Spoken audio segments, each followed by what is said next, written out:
कांग्रेस अभी उपचुनाव की हार से भी उभरी नहीं थी कि उसके सिर पर एक और मुसीबत आन पड़ी।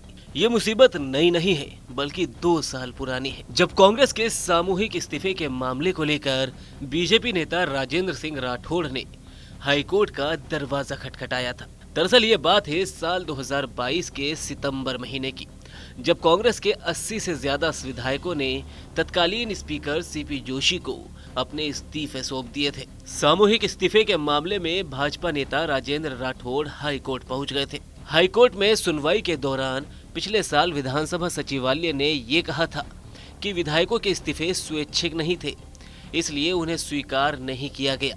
इस मामले पर सुनवाई करते हुए अब कोर्ट ने 6 नेताओं से जवाब मांगा है। जवाब मिलने के बाद मामले की अगली सुनवाई होगी। बीजेपी नेता राजेंद्र राठौड़ का कहना है कि गहलोत सरकार को बचाने के लिए 81 विधायकों के त्यागपत्र षड्यंत्र पूर्वक लिए गए थे। 25 सितंबर को विधायकों ने ये कहकर त्यागपत्र दिए थे कि वे पद पर रहना नहीं चाहते। उसके बाद ये कहकर वापस लिए कि वे इस्तीफे स्वैच्छिक नहीं थे। ये इस्तीफे संयम लोढ़ा, महेंद्र चौधरी, शांति धारीवाल, महेश जोशी समेत 6 विधायकों ने इस्तीफे लिए थे। कोर्ट ने 6 विधायकों को पक्षकार बनाया और नोटिस इश्यू किया है। राठौड़ ने कहा है कि अगर इन विधायकों ने स्वेच्छा से इस्तीफे नहीं दिए थे तो आखिर इस्तीफे किसके दबाव में दिए गए, इसकी जांच होनी चाहिए। साथ ही इस्तीफे के बाद इन विधायकों को जो वेतन भत्ता दिया गया उसकी भी रिकवरी होनी चाहिए। सुनिए उस वक्त कांग्रेस की ओशिया से विधायक रही दिव्या मदेरणा ने भी खुलकर अपना पक्ष रखते हुए क्या कहा था। कहती हूँ बहुत दुर्भाग्यपूर्ण है। हम आला कमान के वफादार और अनुशासित सिपाही हैं और आला कमान के द्वारा सीएलपी लीडर ने आहूत की इस मीटिंग को। महेश जोशी जी ने अधिकृत रूप से सबको सूचना दी और स्वयं खुद पार्लियामेंट्री अफेयर्स मिनिस्टर और चीफ विप इस मीटिंग को बाइकआउट करते हैं।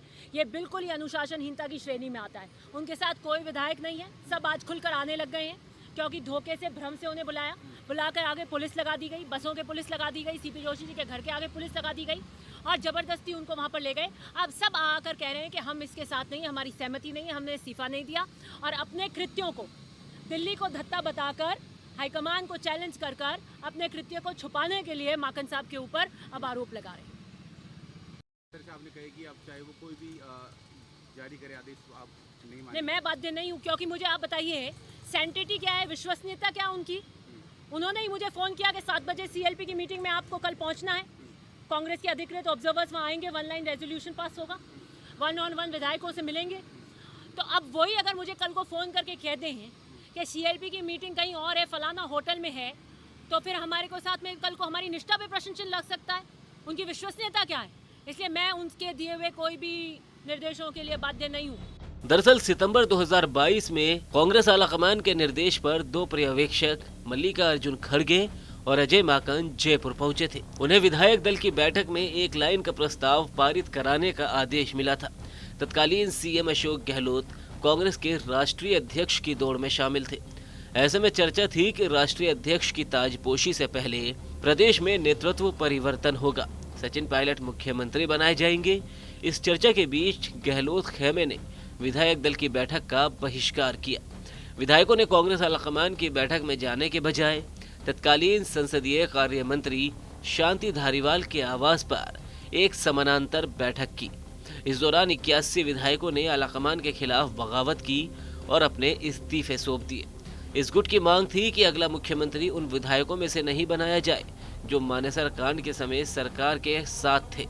माना जाता है कि यह कवायद पायलट को रोकने के लिए हुई थी।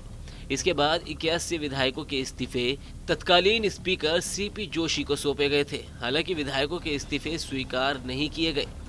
इस मामले को लेकर राजेंद्र राठौड़ हाईकोर्ट पहुंच गए, जिसकी सुनवाई कोर्ट में जारी है।